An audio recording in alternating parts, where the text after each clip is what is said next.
Yes hello friends, we are active now guys. आज के इस वीडियो सेशन में अपन बात करेंगे आपके बीएसटीसी डीएलएड फर्स्ट ईयर के जो आपके इंग्लिश है के पार्ट बी के बारे में बात करने वाला हूं। जी हाँ साथियों, उसमें अपन बात करेंगे स्ट्रक्चर ऑफ इंग्लिश लैंग्वेज, यानी कि जो अंग्रेजी भाषा है उसका स्ट्रक्चर या उसका फॉर्मूला या उसका ढांचा। ठीक है साथियों, उसके बारे में बात करने वाले हैं। इसमें जो शॉर्ट क्वेश्चन होंगे उनकी चर्चाएं करेंगे जो कि आपकी एग्जाम बेस्ड इंपॉर्टेंट होने वाले हैं, यानी कि जो आपकी परीक्षा आधारित जो महत्वपूर्ण चीजें होंगी उनके बारे में डिस्कशन करेंगे।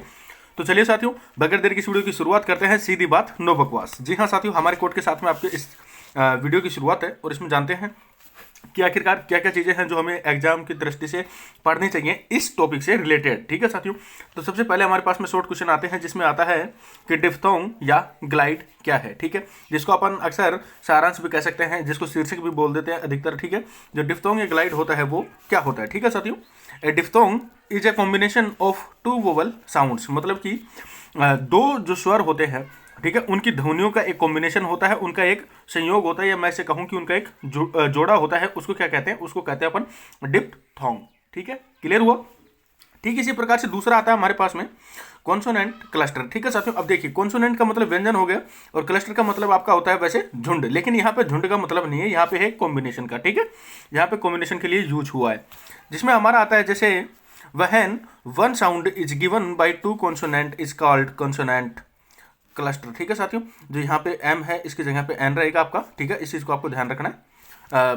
बात करते हैं when one sound is given by two consonant is called consonant cluster. ठीक है साथियों, यानी कि जब दो स्वर, ठीक है, दो स्वर मिलते हैं और एक ही ध्वनि को देते हैं तो वो क्या कहलाता है? हमारा कॉन्सोनेंट क्लस्टर। ठीक है, ठीक इसी प्रकार से अपन बात करते हैं, वो आता है हमारा मोनोप्टंग। ठीक है, मोनोप्टंग किसको कहेंगे?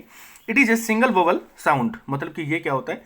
एक ही स्वर की ध्वनि होती है, या मैं ऐसे कहूं कि एक ही जो हमारा जो स्वर होता है उसी की ध्वनि मानी जाती है। ठीक है, pure vowel sound are called monophthongs, यानी कि जो पूर्णतः जो शुद्ध स्वर होते हैं उनकी जो ध्वनि होती है या उनकी जो आवाज होती है, ठीक है, वही क्या कहलाती है? वही कहलाती है आपकी मोनोप्टंग। क्लियर हुआ। ठीक इसी प्रकार से आता है हमारे पास में फ्रेज। ठीक है, फ्रेज पॉइंट आ रहा है हमारे पास में। फ्रेज आप सभी भली प्रकार से जानते हैं। फ्रेज को अपन क्या कहते हैं? फ्रेज को कहा जाता है आपका वाक्यांश, या मैं से कहूं कि आपका जो स्टेटमेंट होता है वो। ठीक है, it is a group of two और मोर देन टू वर्ड्स, मतलब कि ये क्या होता है कि दो या उससे अधिक शब्दों का क्या होता है? एक समूह होता है, उसका एक ग्रुप होता है। ठीक है, ठीक इसी प्रकार से हमारे पास में आता है नेक्स्ट आपका कनेक्टर। ठीक है, कनेक्टर का मतलब क्या होता है? जिसको अपन ऐसे बोल देते हैं संयोजक। ठीक है, कनेक्टर का मतलब होता है आपका संयोजक। वैसे अपन बात करते हैं कि इसकी जो डेफिनेशन है, इसकी जो परिभाषा है वो क्या होगी। ठीक है साथियों, तो वो होती है it joins two nouns and closes in a sentence, मतलब कि ये क्या काम करता है? जो दो संज्ञाएं होती हैं, या मैं से कहूँ कि जो दो नाउन होते हैं, इसके साथ में जो दो क्लोज होते हैं उनको क्या करता है? एक वाक्य में जोड़ता है। ठीक है, ठीक इसी प्रकार से अपने पास में नेक्स्ट आता है main quality of a model, यानी कि एक मॉडल की मेन क्वालिटी होती है वो क्या क्या होती है, या ऐसे कहें कि जो मॉडल होता है उसकी जो मेन क्वालिटीज हैं वो क्या क्या है, उसकी जो मेन गुणवत्ता है वो क्या क्या है। ठीक है, तो उसके बारे में बात करते हैं। अ मॉडल हैज नो, मतलब कि एक मॉडल के साथ में नहीं। नो का मतलब क्या हो गया? नहीं। यहाँ पे नो भी यूज कर सकते हो आप, नोट भी कर सकते हो। ठीक है, या अपन इनकी जगह पे नेवर भी यूज कर दें तो भी नेगेटिव होता है। ठीक है साथियों, तो यहाँ पे हमारा नेगेटिव सेंस। ठीक है, ए मॉडल हैज नो एस और E S from with it, मतलब कि मॉडल के साथ में क्या होता है? ऐसे यस है वो कभी आता नहीं होता है। ठीक है, नेक्स्ट है grammar definition of doctor sweet, यानी कि जो डॉक्टर स्वीट हैं उनके द्वारा जो व्याकरण की जो परिभाषा है, या मैं से कहूँ कि जो डॉक्टर स्वीट है उनकी व्याकरण की जो परिभाषा थी वो क्या है। ठीक है, grammar is the practical analysis of a language, यानी कि जो ग्रामर है या व्याकरण है वो क्या है? किसी भी भाषा का एक अपन ऐसे कहें कि एनालिसिस है, जिस एनालिसिस का मतलब क्या होता है? विश्लेषण। ठीक है, विश्लेषण का मतलब जैसे मान लीजिए कोई भी चीज़ है जिसका टुकड़े टुकड़ों में अपन अध्ययन करते हैं। ठीक है, तो वो हो गया। ठीक है, ग्रामर क्या है? Grammar is the practical analysis of a language, यानी कि जो व्याकरण है वो क्या है? एक भाषा का विश्लेषण है। किस चीज़ का? प्रैक्टिकल। ठीक है, क्लियर हुआ। ठीक इसी प्रकार से अपन बात करते हैं नेक्स्ट की ओर। अब नेक्स्ट आता है साथियों हमारे पास में, आपको इसको ध्यान से देखना। ठीक है, ध्यान से क्या है इसमें आपको मतलब कि डिफरेंस देखने को मिलेगा। इसमें अपन क्या है, इसमें कुछ डिफरेंस करेंगे, इनमें अंतर करेंगे। ठीक है, किनके बीच में? वोवल साउंड्स और कॉन्सोनेंट साउंड्स, यानी कि जो स्वर की ध्वनियाँ होती हैं और जो व्यंजन की ध्वनियाँ होती हैं उनके मध्य में अपन क्या करेंगे? कुछ डिफरेंस करेंगे। ठीक है साथियों, difference between vowel sounds and consonant sounds. Is that clear? बात कर लेते हैं फर्स्ट पॉइंट के बारे में। ठीक है, कि वोवल साउंड्स होती हैं वो किस टाइप से काम करती हैं और जो कॉन्सोनेंट साउंड होती है वो किस टाइप से काम करती हैं। जिसमें फर्स्ट ऑफ ऑल पॉइंट आता है हमारे पास में vowel sound are 20 in number, यानी कि जो वोवल साउंड होती है वो कितनी होती है? संख्या में 20 होती हैं। ठीक है, ठीक इसी प्रकार से consonant sounds are 24 in number, यानी कि जो व्यंजन जो ध्वनियाँ होती हैं या अपन कहें कि कॉन्सोनेंट जो साउंड्स होती हैं, ठीक है, वो कितनी होती हैं, वो 24 होती हैं, ठीक है, किसमें, संख्या में। ठीक इसी प्रकार से हमारे पास में आता है दूसरा point, they are divisible in monophthongs and glides, मतलब कि ये क्या होती है, ये दर्शनीयता या अपन कहें कि इनमें दिखाई देते हैं, किसमें, मोनोप्टंग्स में और ग्लाइड्स में ये हमें देखने के लिए मिल जाती हैं, ठीक है। और ये वाली क्या है, they are not divisible such as, ठीक है, मतलब कि ये क्या है, ये ठीक इसी प्रकार से ये इसमें दिखाई नहीं देती हैं, ठीक है। आर नोट का मतलब नहीं, ठीक है, आप भली प्रकार से जानते हैं प्रेजेंट कंटिन्यूस की ये क्या है, हेल्पिंग वर्ब है, ठीक, और प्लूरल के साथ में यही लगाई जाती है। ठीक इसी प्रकार से हमारे पास में है, their symbols are difficult to learn, मतलब कि इनके जो सिंबल होते हैं, इनके जो आइकन होते हैं, इनके जो मतलब कि जो पॉइंट्स होते हैं, अपन ऐसे कहें कि इनके जो आई मीन दैट, कहने का मतलब इनके जो भी निशान होते हैं ना, वो क्या होते हैं, वो समझने के लिए कठोर होते हैं, या अपन कहें कि हार्ड होते हैं, ये समझ में जल्दी से नहीं आते, आसानी से नहीं आते, तो ये क्या होते हैं, डिफिकल्ट होते हैं। ठीक इसी प्रकार से हमारे पास में है दूसरा वाला, their symbols are easy to learn, मतलब कॉन्सोनेंट वाले होते हैं, उसके जो सिंबल होते हैं, उसके जो निशान होते हैं, उसके जो चिन्ह होते हैं, वो समझने के लिए आसान होते हैं। ठीक है साथियों, मुझे उम्मीद है कि आप इस वीडियो को भली प्रकार से एंजॉय कर रहे होंगे। साथियों, आपको ये वीडियो देख करके अभी तक के लिए कितना लगा है या कैसा लगा है, अभी तक के लिए इतने टाइम में आपको कैसा लगा है, हमें कमेंट बॉक्स में जरूर साझा कीजिएगा, क्योंकि आगे भी आपको इसी क्रम में मिलता रहेगा कंटेंट। ठीक है साथियों, तो चलिए बगैर देर की इस वीडियो की शुरुआत करते हैं और आगे जानते हैं। Characteristics of good hand writing, यानी कि जो अच्छा लेखन होता है, या अपन कहें कि एक अच्छा लेख होता है, ठीक है, उसकी विशेषताएं क्या क्या होती है, या उसमें क्या क्या चीज़ें होनी चाहिए। कैरेक्टरिस्टिक का मतलब वैसे होता है आपका चारित्रीकरण, ठीक है, ऑफ गुड हैंड राइटिंग, यानी कि जो अच्छा लेख होता है उसकी क्या क्या चारित्रिक विशेषताएं होती हैं, या अपन कहें कि उसके अंदर क्या क्या क्वालिटीज़ होती हैं। ठीक है, पहला पॉइंट आता है, the writing should be readable, यानी कि जो राइटिंग है या जो लेख है वो कैसा होना चाहिए, वो पढ़ने के योग्य होना चाहिए। ठीक है, the writing should be readable, यानी कि जो ऐसी राइटिंग होनी चाहिए जो पढ़ने में आसानी रहे या उनको अपन पढ़ पाएँ। ठीक है, it must be neat and clean, ये कैसी होनी चाहिए, नीट एंड क्लीन का मतलब आप भली प्रकार से जानते हैं, क्लीन का मतलब साफ और नीट का मतलब अच्छा, स्वच्छ। ठीक है, दोनों एक ही दोनों के दोनों वर्ड हैं जो एक ही चीज़ का सेंस देते हैं। ठीक है, it must be neat and clean, मतलब कि जो हमारा जो कंटेंट होता है, या ऐसे कहें कि जो राइटिंग होती है वो कैसी होनी चाहिए, वो होनी चाहिए आपकी साफ और सुथरी। ठीक है, नेक्स्ट है, it must be pleasing for eyes, मतलब कि ये देखने में अच्छी लगे, सुहावनी लगे। जैसे इसका एग्जाम्पल कैसे, जैसे मान लीजिए आपके सामने जो स्लाइड है, आप ये स्लाइड देख रहे हैं भली प्रकार से, इस स्लाइड में आपको दिख रहा होगा, जैसे it must be pleasing for eyes, मतलब कि देखने के लिए या हमारी आंखों के लिए, यहाँ पे आंखों के लिए नहीं होगा, यहाँ पे है कि देखने में सुंदर लगे, अच्छी लगे। ठीक है, यहाँ पे अब आपको भली प्रकार से दिख रहा होगा, इस स्लाइड को आप ध्यानपूर्वक देखिए। जैसे मान लीजिए यहाँ पे एक एक चीज़ें आपके सामने डेफिनेट है, जैसे मान लीजिए यहाँ पे हमारा चैनल का लोगो है, ठीक है, ठीक इसी प्रकार से वहाँ पे आपके सामने आपका जैसे BSTC DLED structure of English language जैसे टॉपिक है वो भी लिखा हुआ है, क्लास कौन सी है। ठीक है, और जैसे मान लीजिए यह यहाँ पे ये डिटेल वाले पॉइंट है, ये पॉइंट वाइट कलर में है, उसी के साथ में ये है जो हमारे जो mid green and yellow colour में है, उसी के साथ में पेंसिल का आइकन भी दिया हुआ है। तो ये क्या है, सब सारी चीज़ें हैं जो देखने के लिए अच्छी लगती हैं। ठीक है, ठीक इसी प्रकार से मान लीजिए आगे आपकी जो मॉडल एक्सेलरीज होंगी वो सारी की सारी इसमें हैं। और इसी प्रकार से जैसे मान लीजिए नीचे यहाँ पे बैकग्राउंड दिया हुआ अच्छा ब्लैक कलर का, जैसे मान लीजिए ब्लैक कलर का बैकग्राउंड होता है, एक ग्रे कलर का होता है, तो उसके ऊपर व्हाइट कलर और येलो कलर बहुत अच्छा लगता है। तो ठीक इसी प्रकार से ये सारी चीज़ें दर्शाई गई है। ठीक है, नीचे जैसे मान लीजिए टाइमलाइन दी गई है कि सभी क्लासेस पाने के लिए चैनल को सब्सक्राइब करें। तो ये भी मैं आपसे रिक्वेस्ट करता हूँ कि अगर आप फर्स्ट टाइम पे विजिट कर रहे हैं तो चैनल को सब्सक्राइब कर लेना है, अपने दोस्तों के साथ में से जरूर साझा करना है। ठीक है साथियों, तो ये यहाँ का हो गया हमारा, it is must be pleasing for eyes, इसका आपको मैंने भली प्रकार से वर्णन कर भी दिया है। ठीक है, letters should be written simple bold and clear script. ठीक है, इसका कहने का मतलब यह है साथियों कि letter should be written simple bold, यानी कि जो लेटर होते हैं वो सिंपल तरीके से, बहुत अच्छे तरीके से, मतलब कि कैसे होने चाहिए, तो सीधे होने चाहिए, बोल्ड, बोल्ड का मतलब मोटे। ठीक है, एंड क्लियर स्क्रिप्ट, और क्या होनी चाहिए, एक साफ स्क्रिप्ट होनी चाहिए, जैसे आपके सामने सेम लिखा हुआ है। जैसे आप देख सकते हैं, लेटर शुड बी रिटन, मतलब कि जो अक्षर होते हैं कैसे होने चाहिए, सिंपल, आपको भली प्रकार से एक एक अक्षर को आप भली प्रकार से समझ रहे होंगे और देख रहे होंगे और समझ पा रहे होंगे, या मैं ऐसे कहूँ कि पढ़ पा रहे होंगे। ठीक है, बोल्ड, अच्छे तरीके से मोटाई है इनकी। ठीक है, एंड क्लियर, क्लियर हो रहा होगा, इसमें कहीं पे अभी आपको कट ऑफ नहीं दिख रही होगी। ठीक है, इस प्रकार से होनी चाहिए साथियों। अब हम इसी के साथ में साथियों अब हमारा शुरू होता है आपका modal auxiliaries verbs and its usages, मतलब कि जो एक्सिलरीज वर्ब होती हैं और उसके जो क्या क्या प्रयोग हैं वो शुरू होते हैं। ठीक है साथियों, models called axillary verbs that express the speakers attitude, मतलब कि जो मॉडल्स होते हैं वो क्या कहलाते हैं, वही कहलाते हैं आपके एक्सिलरी वर्ब्स। ठीक है, that express the speakers attitude, जो कि क्या होता है, कोई भी वक्ता होता है उसके अभिवृत्ति को, या मैं ऐसे कहूँ कि उसकी जो मनोवृत्ति होती है, या ऐसे कहें उसके जो अभिविचार होते हैं, ठीक है, उनको क्या करता है, उनको व्यक्त करता है। ठीक है, क्लियर हुआ। It has no SAES forms, मतलब कि इसकी जो भी मॉडल की जो भी फॉर्म्स होती हैं उनके साथ में क्या होता है, SAES नहीं होता है। ठीक है साथियों, जैसे मान लीजिए अब मॉडल जो ऑक्सिलरी वर्ब्स होती हैं आप भली प्रकार से जानते हैं। हमारे जो मॉडल होते हैं, आपने मॉडल आपके 10th क्लास में भी, या मान लीजिए 12th क्लास में भी आपने कहीं ना कहीं जरूर पढ़े होंगे, या मान लीजिए कंपटीशन की भी कोई तैयारी कर रहा होगा आप में से स्टूडेंट, तो उसने जरूर पढ़े होंगे मॉडल इंग्लिश के लिए। ठीक है, ठीक इसी प्रकार से जो मॉडल होते हैं उसके मान लीजिए कुछ एग्जांपल मैं आपको बोलता हुआ चलता हूँ, कुछ आपको एक्सप्लेन करता हुआ चलता हूँ। ठीक है, उनको ध्यान रखना आपको, क्योंकि मॉडल है वही आपकी ऑक्सिलरी वर्ब्स होती हैं। ठीक है, जैसे कैन है, इट यूजुअली एक्सप्रेस एबिलिटी और कैपेसिटी, मतलब कि जो कैन होता है, कैन का अर्थ क्या होता है आप सभी जानते हैं, जैसे सकना।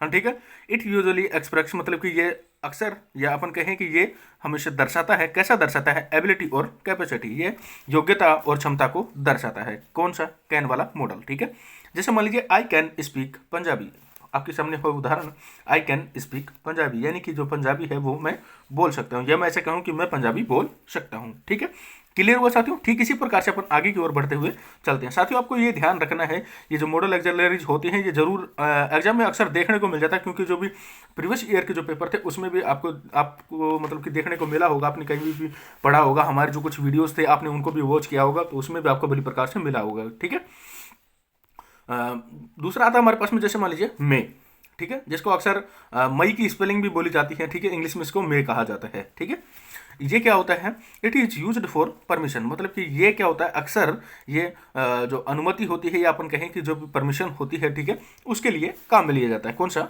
मे।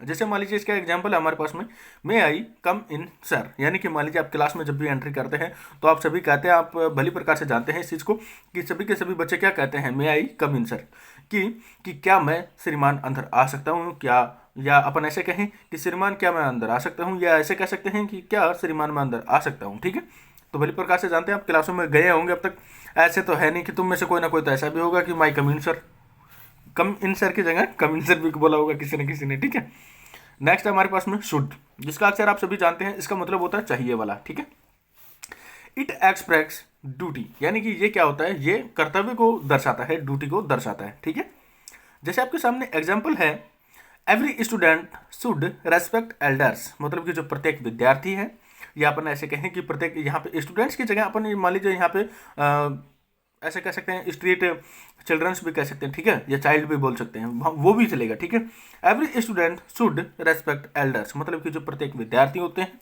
उनको क्या करना चाहिए, अपने से बड़ों का सम्मान करना चाहिए, जो कि हमारी कोटलाइन होती है, आप सभी जानते हैं, लास्ट में वीडियो में हम पर डे इसको जरूर बोलते हैं। ठीक है साथियों, every student should respect elders, यानी कि जो प्रत्येक विद्यार्थी हैं उनको अपने से बड़ों का सम्मान करना चाहिए। तो इसमें क्या हुआ, ये उनका कर्तव्य है।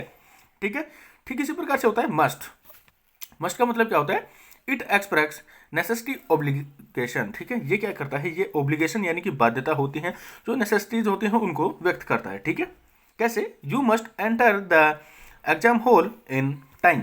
ठीक है, आपको क्या है कि जो भी आपकी परीक्षा हॉल होती है उसमें क्या होता है कि समय से आपको मतलब कि अपन ऐसे कहें कि उसको समय से आपको प्रवेश करना चाहिए। ठीक है, आपको समय रहते आपके एग्जाम हॉल, या अपन ऐसे कहें कि जो आपका परीक्षा केंद्र होता है उसमें आपको प्रवेश करना चाहिए। ये आपके लिए क्या है, ये आपके लिए नेसेसिटी है। ठीक है, आपको इस चीज़ को ध्यान रखना है। ठीक इसी प्रकार के साथियों अब हमारे पास में शुरू होता है आपका grammar teaching strategies for primary class level, यानी कि जो ग्रामर की जो पढ़ाने की जो स्ट्रेटजीज होती हैं, या अपन कहें कि उसकी जो तकनीक होती हैं, किसके लिए, जो प्राथमिक जो कक्षाएं होती हैं, प्राथमिक कक्षाओं का जो स्तर होता है वहाँ पे पढ़ाने के लिए किस किस टाइप से वो जरूरी होनी चाहिए, या अपन कहें कि कैसे कैसे वो लाभकारी है, या ऐसे कह सकते हैं कि कैसे कैसे वो लाभप्रद है। ठीक है साथियों, अब मुझे उम्मीद है कि आपको वीडियो पसंद आ रहा होगा, तो इसे लाइक कर दीजिएगा, अपने दोस्तों के साथ में साझा करना मत भूलिएगा। ठीक है साथियों, आगे करते हैं। It is necessary in primary classes because, यानी कि ये क्या है, ये प्राइमरी क्लासेस में नेसेसरी है, लेकिन वो कैसे है उसके कुछ एग्जाम्पल आपके सामने आगे लिखा हुआ है, या मैं ऐसे कहूँ कि उसके लिए कुछ पॉइंट्स हैं, उसके लिए कुछ की पॉइंट्स है, या ऐसे कहें कि उससे रिलेटेड कुछ स्टेटमेंट हैं। वो कैसे हैं, it helps in forming of correct language habits, मतलब कि ये किस में मदद करता है, जो कि लैंग्वेज की जो अच्छी आदतें होती हैं, या ऐसे कहें कि जो करेक्ट लैंग्वेज होती है उसमें सुधारने में, उसको फॉर्मिंग करने में, या अपन कहें कि उसका फॉर्मेशन करने में, गठन करने में, उसको क्रम में लाने के लिए बहुत ज़्यादा अपनी आदतों में सुधार करता है। ठीक है, नेक्स्ट आता है हमारे पास में it develops the power of thinking, मतलब कि ये क्या विकसित करता है, इट डेवलप्स ये विकसित करता है क्या, द पावर मतलब कि ऐसी शक्ति, ऑफ थिंकिंग मतलब सोचने की शक्ति, किसमें विकसित करता है, बच्चों में करता है, किसमें, प्राइमरी लेवल वालों में, ठीक है। And reasoning in the students मतलब कि विद्यार्थियों में किस चीज़ की तार्किक जो क्षमता होती है, तर्क वितर्क की जो क्षमता होती है, और उसके साथ में जो सोचने की जो क्षमता होती है उसको ये विद्यार्थियों में विकसित करता है। क्या करता है, ग्रामर विकसित करता है, ठीक है साथियों। ठीक इसी प्रकार से आगे की ओर बढ़ते हुए चलते हैं। तो साथियों आपको भली प्रकार से अब नेक्स्ट पर करते हैं। It provides systematized knowledge of the language, यानी कि ये क्या होता है कि कोई भी व्याकरण की अपन ऐसे कहें कि क्रमबद्ध जो जानकारी होती है वो प्रदान करता है। क्या प्रदान करता है, आपका स्ट्रक्चर, ठीक है। It provides systematised knowledge of the language, ठीक है साथियों। Best strategies to teach grammar are, यानी कि जो ग्रामर को पढ़ाने की जो बेस्ट स्ट्रेटजीज होती हैं, अपन कहें कि जो सर्वश्रेष्ठ या ऐसे कहें कि जो श्रेष्ठ तकनीकियाँ होती हैं वो क्या क्या होती हैं वो आपको एक्सप्लेन है, ठीक है। या मान लीजिए किनके माध्यम से अपन उनको पढ़ा सकते हैं, ठीक है। नेक्स्ट हमारे पास में है यूजिंग सोशल मीडिया, यानी सोशल मीडिया का प्रयोग करके। जैसे मान लीजिए ये वीडियो चल रहा है आपके सामने, अगर आप मान लीजिए छोटे बच्चों को दिखाना चाहते हैं तो इस टाइप से नहीं दिखा सकते, लेकिन अगर मान लीजिए मैं वहीं पे चाइल्ड या ऐसे कहें कि जो आपके LKG वाले हैं या UKG वाले हैं, फर्स्ट सेकंड थर्ड फोर्थ जो भी क्लास वाले हैं, उनके लिए अगर मान लीजिए लेक्चर रिकॉर्ड करता हूँ या अपलोड करता हूँ या लाइव करता हूँ, तो उस टाइम पे आप उनको दिखा सकते हैं। ये क्या होगा, सोशल मीडिया होगा। या मान लीजिए मैं रील के माध्यम से कोई भी चीज़ है, जैसे मान लीजिए टेंस वगैरह हो, कुछ भी हो, नाउन हो, तो उनको घूमते हुए फिरते हुए या मान लीजिए उनको उसी टाइप के एग्जाम्पल दूँ कि जो बच्चों को समझने में आसानी हो, तो उन वालों के मतलब कि उस सोशल मीडिया का यूज करके वो सीख सकते हैं, ठीक है। Correct knowledge of part of speech, यानी कि जो पार्ट ऑफ स्पीच जानते हैं आप सभी, उसमें हमारे ए टॉपिक्स आते हैं इंग्लिश वाले, आप भली प्रकार से जानते हैं क्योंकि आप सभी जानते हैं। जैसे मान लीजिए नाउन, प्रोनाउन, आपके एडजेक्टिव, एडवर्ब जो भी होती हैं, ये सारी की सारी इसमें आती हैं, ठीक है। 8 इसका करेक्ट नॉलेज, ठीक है। नेक्स्ट है वर्ड एंड वर्ड फॉर्मेशन, यानी कि जो वर्ड का मतलब आपकी होगी वोकैब, ठीक है। और वर्ड फॉर्मेशन का मतलब इन जो वर्ड का मतलब कि जो क्रम होता है, इनका जो गठन होता है वो किस टाइप से यूज किया जाता है वो बच्चों को सिखाना, ठीक है। नेक्स्ट है प्रीफिक्स एंड सफिक्स, यानी कि जो प्रीफिक्स का मतलब हो गया आपका जो प्रत्यय और उपसर्ग भी होते हैं वो, ठीक है। आपको इन चीज़ों को ध्यान रखना, आपके उपसर्ग और प्रत्यय वाले, ठीक है। जो कि मान लीजिए जैसे सफिक्स हो गया, प्रीफिक्स हो गया, जैसे आप सभी जानते हैं प्रीफिक्स होता है वो क्या होता है, पहले लग जाता है, सफिक्स होता है वो क्या होता है, बाद में लग जाता है, ठीक है। Sentence and their different kinds, यानी कि जो वाक्य होते हैं वो और उनके जो अलग अलग जो प्रकार होते हैं या उनके जो अलग अलग जो आई मीन दैट जो उनके पार्ट्स होते हैं या ऐसे कहें कि उनके कुछ हिस्से होते हैं वो, ठीक है, उनके बारे में जानकारी देना। जैसे मान लीजिए ठीक इसी प्रकार से सेंटेंस से रिलेटेड आ रहा है, जैसे टेंस। टेंस का मतलब आप सभी जानते हैं काल होता है, और उसके साथ में जैसे मान लीजिए आपके जिरन, ये क्या होती है, आपकी वर्ब होती है, ठीक है। मॉडल, ये भी क्या होती है, वर्ब होती है, ठीक है। इन्फिनिटिव वर्ब्स, ठीक है। हेल्पिंग वर्ब्स, HV वगैरह आप सभी जानते हैं बड़ी प्रकार से, जो आपकी do, does, is, am, are, has, have, ये सारी आती हैं जो होती हैं, ठीक है। ड्रिल ऑफ ग्रामर, यानी कि जो हमारा जो व्याकरण होता है उसका सर्जनता, ठीक है, वो आती है इसके अंदर। नेक्स्ट आता है हमारे पास में role play, dialogue question answer, मतलब कि जो नाटक के माध्यम से होता है, या अपन कहें कि जो क्वेश्चन आंसर होते हैं उनको किस प्रकार से जो व्यंग्य के रूप में होते हैं ना, जो डायलॉग राइटिंग होती है, आपने 12वीं में देखा होगा अक्सर इस चीज़ को, ये मिल जाती है हमें। या मान लीजिए अपन वैसे भी करें तो अक्सर आपने देखा होगा कि घर में हमारे मतलब कि वो वाला जो डायलॉग होता है, वो वाला डायलॉग उसको इंग्लिश वाला होता है, लेकिन यहाँ पे अक्सर आप सभी बोल देते हैं या सभी बोल देते हैं कि यार क्या गप मार रहा है, क्या डायलॉग दे रहा है, ठीक है, वो सभी सुनते हैं आप, तो वही डायलॉग राइटिंग होता है, लेकिन इसका कुछ मेथड अलग होता है, ठीक है। मतलब कि वहाँ पे घर पे तो अपन कैसे भी बोल देते हैं, लेकिन यहाँ पे जो लिखना होता है ना वो वाला कुछ अलग टाइप से होता है, लेकिन होता है मिलता जुलता एक ही, ठीक है। नेक्स्ट है वर्ड कार्ड्स, मतलब कि जैसे मान लीजिए आपने ताश वाले जो पत्ते देखे हैं ना, प्लेइंग कार्ड्स, ठीक है। मैं यहाँ पे प्रमोटिंग नहीं कर रहा हूँ किसी भी चीज़ की, ताश वालों के बारे में, आपको उस चीज़ को किसी भी अदर साइड से नहीं लेना, आपको ओनली फॉर उदाहरण के माध्यम से समझना है, ठीक है ना।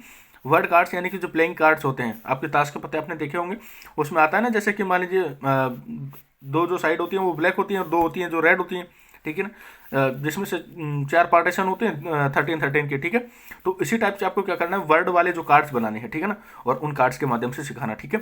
बाय यूजिंग गेम्स एक्टिविटीज़, यानी कि जो गेम्स की जो एक्टिविटीज़ होती हैं, अपन कहें कि जो खेल की जो गतिविधियाँ होती हैं उनके माध्यम से सिखाना, ठीक है साथियों। तो ठीक इसी प्रकार से अब मुझे उम्मीद है कि आपको इस वीडियो के माध्यम से अच्छे तरीके से क्लियर हुआ होगा। आपको ये वीडियो कैसा लगा कमेंट सेक्शन में जरूर बताइएगा। एक बार फिर से अपन इन टॉपिक्स को एक बार इनके जो मेन पॉइंट्स हैं उनको अपन रीड आउट करते हैं, ठीक है। पहला पॉइंट तो हमारे पास में डिफ्थोंग है, ग्लाइड है, कॉन्सोनेंट क्लस्टर है, इसके साथ में आपका मोनोप्टंग है, फ्रेज है, करेक्टर है, और main quality of a model है, grammar definition by doctor Sweet है। और फिर उसके बाद में अपन ने किया था क्या, डिफरेंस किया था किसके में, वोवल साउंड और कॉन्सोनेंट साउंड के मध्य। फिर आया था हमारे पास में characteristics of good hand writing था। इसके बाद में axillary verbs and it's uses था, यानी कि जो एक्सिलरी वर्ब्स होती हैं आपके जो मॉडल होते हैं वो कौन कौन से होते हैं, ठीक है। और उसके साथ में आपके जो ग्रामर टीचिंग स्ट्रेटजीज हैं वो प्राइमरी क्लास लेवल की वो कैसी कैसी हैं, ठीक है साथियों। उसके बाद में best strategies to teach grammar थी वो वाली है। तो मुझे उम्मीद है कि साथियों ये वीडियो आपके लिए हेल्पफुल साबित होगा, आपने देख करके इसे बहुत ज़्यादा एंजॉय किया होगा। और मुझे उम्मीद है कि इस वीडियो को आप अपने दोस्तों के साथ में ज़रूर साझा करेंगे। आपकी इस वीडियो के बारे में क्या राय है कमेंट सेक्शन में जरूर बताइएगा। आपको नेक्स्ट वीडियो किस चीज़ के ऊपर चाहिए वो भी बताइएगा, उससे रिलेटेड हम जल्द ही आपके सामने नया सेशन आपके सामने जरूर अपलोड करेंगे। अब तक के लिए इतना ही। हंसते रहिए, मुस्कुराते रहिए, अपने से बड़ों का सम्मान कीजिएगा तथा अपने से छोटों को प्यार दीजिएगा। अपना व्यक्तित्व इस प्रकार से बनाइएगा कि जब भी कोई नारी आपके साथ में हो तो अपने आप को सुरक्षित महसूस करे। अब तक के लिए इतना ही। मिलते हैं किसी नेक्स्ट सेशन में और इसमें कुछ अमेजिंग चर्चाएं करेंगे। अब तक के लिए इतना ही। जय हिंद, वंदे मातरम।